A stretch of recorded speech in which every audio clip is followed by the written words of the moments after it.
오늘 읽어주신 말씀은 우리가 너무도 잘 아는 성경 구절입니다. 하나님이 세상을 이처럼 사랑하사 독생자를 주셨으니 이는 그를 믿는 자마다 멸망하지 않고 영생을 얻게 하려 하십니다. 우리에게 참 익숙한 말씀인데 사실 가만히 살펴보면 우리의 시선을 끄는 단어가 하나 있습니다. 하나님이 세상을 이처럼 사랑하사.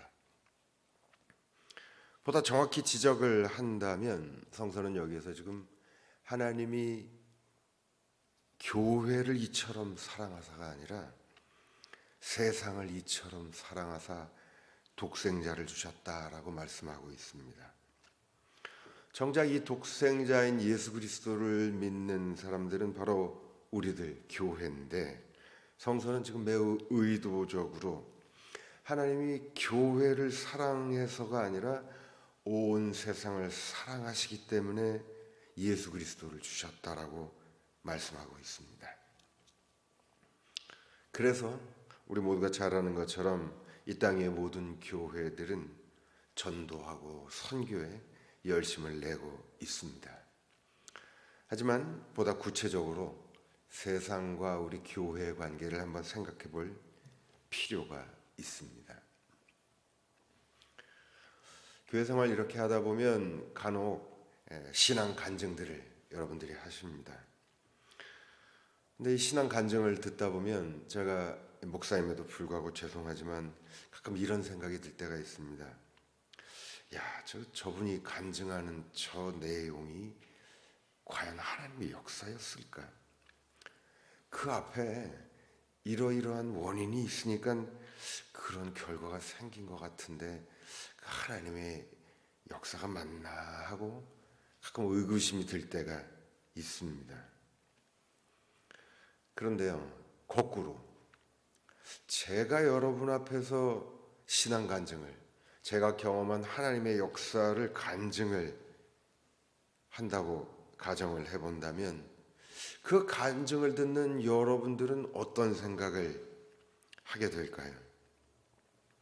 물론 우리 성도님들은 다 신앙적으로 훌륭하고 선량하시고 좋은 분들이니까 목사가 간증하면 무조건 할렐루야 아멘 하고 하나님의 역사로 받아들이시겠지만, 하지만 여러분들 가운데서도 듣다 보면 그 앞에 그런 원인이 있었으니까 그런 결과가 나온 거 아니야? 이렇게 의문을 가질 수 있는 분이 충분히 있습니다. 그래서 또 때로는 우리가 하나님의 역사라고 믿어왔는데 우리도 생각을 해보면 앞에 그런 원인이 있었으니까 싶으니까 우리도 이제 헛갈릴 때가 있습니다. 이게 진짜 하나님의 역사하심이 맞는가? 왜 이렇게 애매모호한 일이 생기는가? 우리가 하나님의 역사로 고백하고 간증하는 일들이 사실은 하나님의 역사가 아니라 그 앞선 원인 때문에 생기는 일이었을까요? 그게 아니라면 여러분들이 경험하고 제가 경험하는 이제까지 경험해왔던 모든 하나님의 역사를 한번 이렇게 떠올려 보십시오. 반드시 우리가 하나님이 역사하신 거야라고 경험했던 일들은 항상 보면 그 앞에 어떤 그 일이 일어나는 원인이 있습니다. 그 결과로 그렇게 주어졌습니다. 이걸 어떻게 이해를 해야 될까? 이게 우리에게 애매하게 들리는 이유는요, 우리의 기본적인 생각에 있습니다. 우리가 어떻게 생각을 하냐면 하나님은 대개 역사하실 때 원인과 결과를 알 수 없는, 이걸 이제 소위 초자연적인 기적이라 그러죠.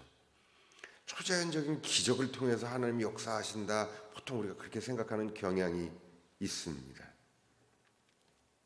초자연적이라는 게 또 왜 초자연적이냐? 우리가 보는 이 자연물들은 우리가 이 머리로 원인과 결과를 파악할 수가 있어요. 그래서 우리가 인류가 지난 18세기 막 이렇게 건너오면서 인간이 이성으로 자연을 이렇게 관찰하면서 원인과 결과를 밝혀내고 이게 자연 법칙들입니다. 그것을 이제 역으로 우리 삶에 적용한 게 과학기술 문명입니다. 어쨌건 자연은 우리에게는 원인과 결과를 파악할 수 있는 존재입니다. 소위 이게 인과성이라고 하는 거죠. 그런데 우리 믿는 자들은 성서에도 그런 기록들이 간혹 있지만 하나님의 역사는 바로 원인과 결과를 알 수 없는 초자연적인 기적 같은 거다라고 믿는 경향이 있습니다. 그리고 이런 경향은 대개 소위 열광주의나 신비주의 이쪽으로 사이비 이단으로 갈수록 또 심해집니다. 그런데 여러분, 우리 장로교의 창시자인 존 칼빈의 이야기처럼 하나님은 이 세상을 지배하는 이 원인과 결과의 법칙을 굳이 깨시지 않고도 오히려 원인과 결과의 도식을 이용하셔서 우리에게 역사하실 수 있습니다. 그리고 실제로 지금도 그렇습니다. 바로 그래서 우리가 경험했던 그동안 경험해왔던 모든 하나님의 역사들은 가만히 머리로 생각해 보면 그에 앞선 원인이 있고 그 결과로 이런 일이 생겼는데 싶은 겁니다. 그래서 또 우리도 헷갈리죠. 이게 진짜 하나님의 역사가 맞는가? 맞습니다. 왜? 하나님은 세상의 법칙인 원인과 결과에 이 법칙을 타고서 역사하시기 때문입니다. 근데 문제는 뭐냐면 우리가 그 일에 지금 참여되어 있는가 참여되어 있지 않는가 하는 겁니다. 만약 그 일에 함께 경험하지 못한 누군가는 그 얘기를 들으면 원인과 결과밖에는 안 보여요. 그러니까 그거 하나님의 역사가 아니라 그 앞에 그런 원인이 있었던 거야 이렇게 생각할 수 있습니다. 반면에 그 일에 참여된 사람은 분명히 원인과 결과대로 일이 생겼는데 우리는 그것만 아는 것이 아니라 거기에 덧입혀져 있는 하나님의 역사를 경험하게 됩니다. 이게 무슨 말이냐면요. 하나님의 역사는 소위 이렇게 한 발 뛴 채로 관찰하면서 이런 원인 결과대로 이렇게 경험될 수 없습니다.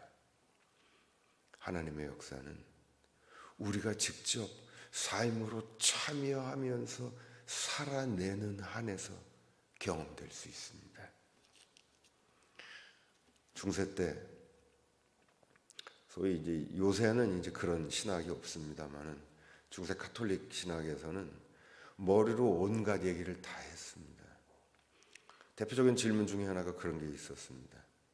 하나님이 천지를 창조하시기 전에는 뭘 하고 계셨을까? 충분히 생각할 수 있는 질문이겠죠.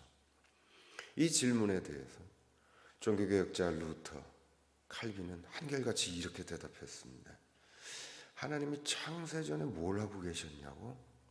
하나님은 천지를 지으시기 전에 바로 그런 거를 묻는 너희 같은 놈들을 위해서 지옥을 준비하고 계셨다. 이렇게 대답을 했습니다. 이게 무슨 말이냐면 헛소리 하지 말라는 겁니다. 사고 노름하지 말고. 왜? 하나님의 역사는 머리로 계산될 수 있는 것이 아니기 때문입니다. 하나님의 역사는 오늘도 우리가 살아내면서 경험되어지는 것이기 때문입니다. 그리고 바로 여기에 이제 세상과 우리 믿는 자들 사이에 결정적인 차이가 있습니다. 세상 사람들은 여간해서는 자기 자신을 포기하지 않습니다.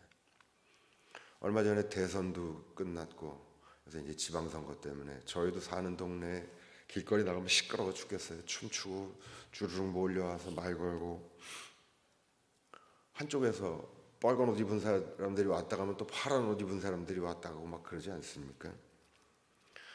그리고 또 반대하는 사람들은 자기 편이 아니다 싶으면은 험한 얘기를 하고 지나가기도 하고 막 그렇습니다. 지난 대선을 지나면서 또 소위 이제 대선 후유증 같은 걸 겪는 분들도 있고요. 제가 이렇게 보면서 이 한국이 참 이 정치적 칼라 때문에 많이 분열이 돼 있구나 하는 생각이 듭니다. 한쪽을 지지하는 만큼 또 다른 쪽은 반대하는 정도가 아니라 미움과 증오의 대상이 되는 것을 봅니다. 왜 이럴까 생각을 해보면 가장 핵심에는 항상 나 자신이 있습니다. 세상 사람들은요, 나 자신을 포기하지 않습니다. 어쩌면 당연하겠죠. 나 자신을 위해서 살아갑니다. 근데 세상은 그 수많은 나들이 지금 모여 있습니다. 저마다 누구도 나를 포기할 수 없고 나의 이해관계를 포기할 수 없습니다. 세상은 바로 그래서 언제나 불화와 미움이 가득합니다. 지금 한국 사회가 보여지는 이 불화와 분열의 모습은 사실 어떻게 보면 당연하다고 봅니다. 정도의 차이는 있지만 어딜 가나 다 마찬가지입니다. 아무리 훌륭한 정치 지도자가 나와도 모두에게 다 존경받을 수 없습니다. 왜요? 다 나의 입장에 있거든요. 다 나의 이해관계가 있습니다. 그리고 그 서로 다른 나의 이해관계를 모두 만족시킬 수 있는 사람은 아무도 없습니다. 정치가 소위 그것을 하는 겁니다. 이해관계를 조정하는데 모두를 이해시킬 수 있는 정치는 없습니다. 그래서 이 세상은 항상 시끄럽습니다. 내가 살기 위해서 때로는 너를 짓밟아야 하고 너를 위해서 나를 희생하는 사람은 없습니다. 이것은 세상 사람들이 살아가는 방식입니다. 그래서 21세기 이 계명천지의 지구 저쪽 편에서 지금 전쟁을 또 벌이고 있습니다. 깜짝 놀랄 일입니다. 왜요? 나만을 소중히 여기기 때문입니다. 그런데 오늘 읽어주신 성경 말씀은 하나님이 세상을 이처럼 사랑하사 독생자를 주셨고 그를 믿는 자마다 멸망치 않고 영생을 얻게 하시기 위함이라고 말씀합니다. 저마다 나를 지키기 위해서 혈안이 되어 있는 이 세상에, 그래서 불화와 분열이 가득한 이 세상에 하나님이 그런 세상을 사랑하셔서 당신의 아들을 보내주셨다는 겁니다. 그리고 그를 믿고 그를 따라 살 때 비로소 이 세상은 분열과 미움과 증오, 멸망이 아니라 비로소 진정한 화평과 영생이 주어진다고 합니다. 왜 그럴까요? 여러분, 예수님을 통해서 드러난 하나님의 뜻은 매우 간단합니다. 그것은 우리가 잘 아는 빌립보서 2장 6절에 보면 예수님에 대해서 이렇게 얘기합니다. 그는 하나님과 본체시나 하나님과 동등됨을 취할 것으로 여기지 아니하시고 자기를 비워 종의 형체를 가지사 사람이 되셨다. 예수 그리스도에게서 보여지는 하나님의 뜻은 무엇인가? 하나님은 먼저 예수 그리스도 안에서 하나님 자신을 버리셨습니다. 그는 근본 하나님과 본체시나 하나님의 아들이었던 그가 인간이 되어 버리셨습니다. 그렇기 때문에 그를 믿고 따르는 자들은 왜 영생을 얻고 화평을 얻게 되느냐? 하나님의 아들이 자신을 부인하고, 다른 말로 자기 십자가를 지고 우리를 사랑하시기 위해 인간이 되셨던 것처럼 그를 믿고 따르는 우리 또한 나를 내세우는 세상 사람들과는 달리 나를 비우고 너를 사랑하고 너의 입장에 서서 그렇게 살아갈 때 비로소 이 세상에는 화평과 영생이 주어지게 된다는 것입니다.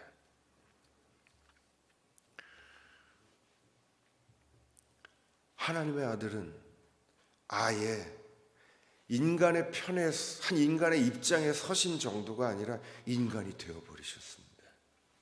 요새 우리 세상에서, 한국 사회에서 눈높이 교육이라는 거 얘기하죠.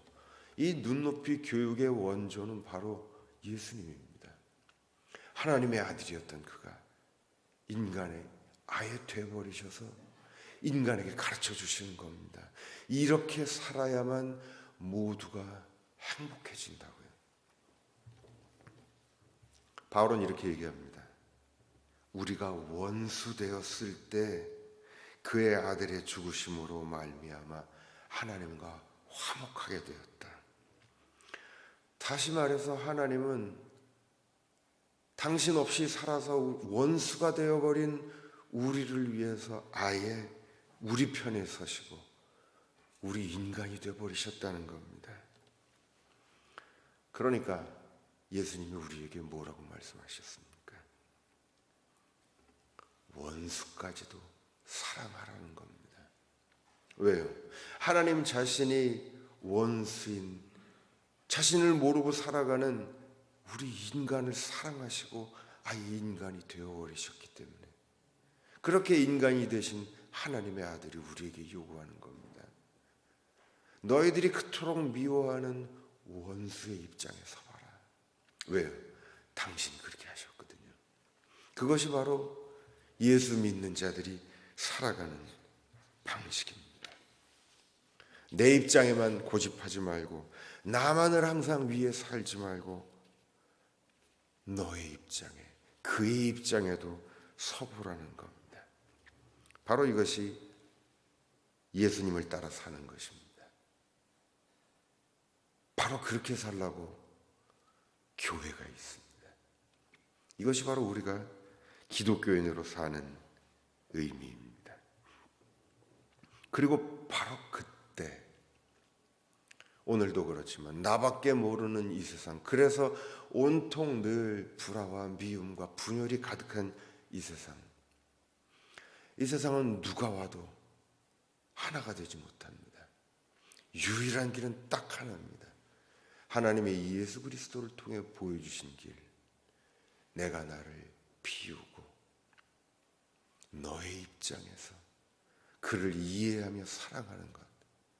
그러면 어떻게 되겠어요? 나 혼자 그러면 사실 나만 손해봅니다. 그렇죠? 그런데 우리 모두가 서로 자신을 비우고 서로 입장에 서게 될 때, 그러면 우리 모두가 다 행복해질 수 있습니다. 그것이 바로 예수 그리스도를 통해서 하나님이 우리에게 보여주신 뜻입니다. 하나님이 세상을 사랑하셔서 독생자 예수 그리스도를 보내셨습니다. 그런데 그 독생자를 세상이 다 믿지 않습니다. 우리가 먼저 믿어요. 우리가 교회가 됐습니다. 이 교회의 의미는 뭐겠습니까? 세상을 위한, 세상을 구원하시고 세상의 평화와 세상의 안녕을 위한 하나님의 전초기준입니다. 이게 바로 우리입니다. 그래서 우리가 뭘 합니까? 전도를 하고 선교를 합니다. 그런데 바로 이 대목에서 전도는 단순히 입으로 나가서 떠드는 게 아닙니다. 지난 세기까지 한때는 예수 믿으면 성공하고 잘 살게 되고 병 낫고 이런 얘기 많이 했습니다. 그러나 이즈음에는 그것을 곧이곧대로 믿고 교회 찾아오는 사람은 많지 않습니다. 그래서 교회가 자꾸 교인들이 빠져나갑니다. 왜요? 그 시간에 잘 살고 행복해지기 위해서 다른 길이 더 있거든요. 본인들의 생각에는. 교회는 왜 존재하는가? 세상을 위해서 존재합니다. 늘 시끄럽고 불화가 가득한 이 세상, 나만을 위해 살아가는 이 세상에서 교회는 정말 행복한 모델을 보여줘야 됩니다. 교회 왔더니 나만을 위해서 사는 게 아니라 이 사람들은 자신을 비우고 서로를 위해서 살아가는구나. 그러다 보니까 교회에 나오는 사람 모두가 다 행복해요. 사도행전에 보면은 꼭 삐딱선을 타는 사람이 있습니다. 자신을 비우고 서로를 위해서 살아가는데 거기서 나를 버리지 못하는 아나니와 삽비라 같은 사람들, 하나님의 벌을 받습니다. 그럼에도 불구하고 교회는 쉽지 않은 이 목표 때문에 존재하는 것입니다. 그리고 바로 전도는 선교는요. 교회가 세상이 누리지 못하는, 세상이 알지 못하는 이 평화, 세상 누구도 하지 못하는 나를 비우고 너의 입장에 서고 서로 그래서 행복해지는 이 모습을 보일 때 세상 사람들에게 정말 전도가 됩니다. 왜요? 저기 갔더니 저렇게 사는 게 참 행복의 길이로구나. 교회는 세상을 향해서 본이 돼야 됩니다. 그것 없이는 아무리 돈을 쓰고 아무리 길에 나가서 전도를 해도 비웃음만 삽니다. 헤이, 너희들이 사는 게 그 모양 그 꼴인데. 절대 오지 않습니다. 문제는 인간 세상에만 있는 것도 아닙니다. 자연환경의 파괴. 어제까지 얼마나 더웠습니까? 오늘도 덥기는 하던데. 온난화 현상, 오존의 파괴, 자연 생태계의 파괴, 이런 일들이 왜 일어났습니까? 이 나로 똘똘 뭉친 인간들이요, 서로에게 상처를 주고 괴롭히는 데서 끝나는 것이 아니라 우리를 둘러싼 자연 환경도 이제 인간 마음대로 만들고 조작해 왔습니다. 그러다 보니까 역으로 이제는 인간의 생존이 위협받는 시대로 점점 다가서고 있습니다. 유럽에서는 그런 얘기합니다. 향후 10년 내로 우리가 해산물이나 생선을 못 먹게 될 것이다. 요새 미세 플라스틱 얘기도 어마어마하게 나오죠. 바닷가에 쓰레기가 얼마나 많습니까? 극지방에 가면은 북극곰이 살 땅이 없어요. 차곡차곡 생태계가 다 무너지면요, 마지막에는 인간의 생존이 위협받게 됩니다. 이 모든 것이 나 자신을 포기 못하는, 너를 생각하지 않고 너의 입장에 서지 않고 우리가 함께 공존할 줄을 모르는 인간의 나아가 빚어낸 비극입니다. 그 와중에도 긍정적인 움직임들도 있습니다. 요새는 그 애완견이 아니라 반려견이라고 부르죠. 애완견이라는 표현은 지극히 인간 중심적입니다. 내가 즐기기 위해서, 나를 위해서 누군가를 사랑하는 가축을 애완견이라고 그런다면, 반려견은 같이 살아가는 겁니다. 이제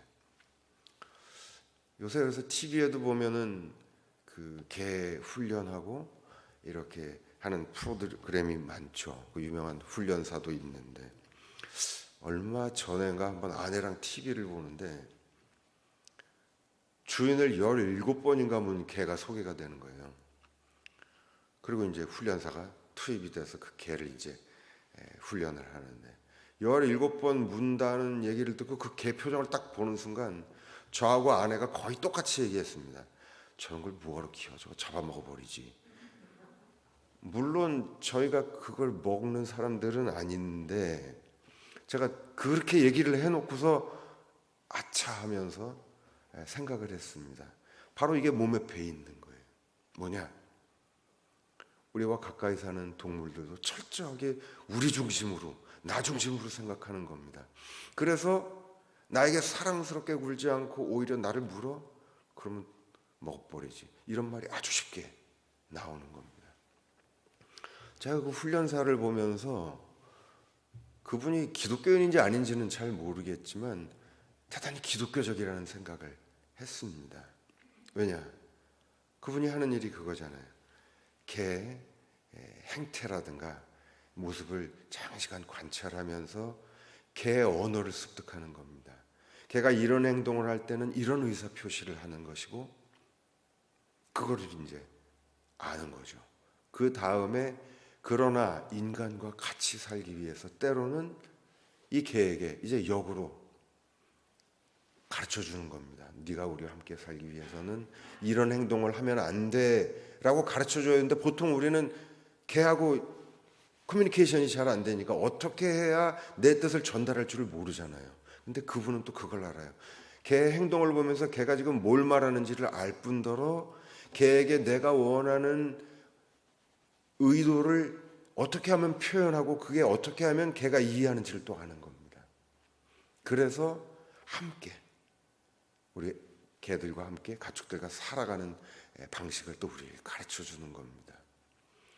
이런 의미에서 저는 그 프로를 보면서 굉장히 건강하고 신앙적으로도 굉장히 훌륭한 프로그램이다 생각을 하고 있습니다. 물론 여러분들 가운데서 또 입맛을 다질 수 있는 분들도 있겠지만 요새는 조심하셔야 됩니다. 함부로 먹어서 되는 시대는 아닌데, 제가 강의 나가는 학교에 목사님들이 이제 와서 듣는 학교가 있는데 이런저런 얘기하다가 이 강아지 얘기가 나왔는데 시골에서 이제 목회를 하시는 분이에요. 근데 하루는 와서 막 화를 내시더라고요. 도대체 개한테 그렇게 돈을 써서 되겠냐고, 아직도 밥 굶는 사람도 있는데 막 그러더라고요. 그래서 덕이가찬 얘기를 하는 거예요. 개 장례를 치러달라고 가끔 얘기가 온대요 이제는. 그래서 이게 말이 됩니까 교수님, 막 그러는 거예요. 그래서 어떻게 하셨어요? 그랬더니 부목사 보냈어요.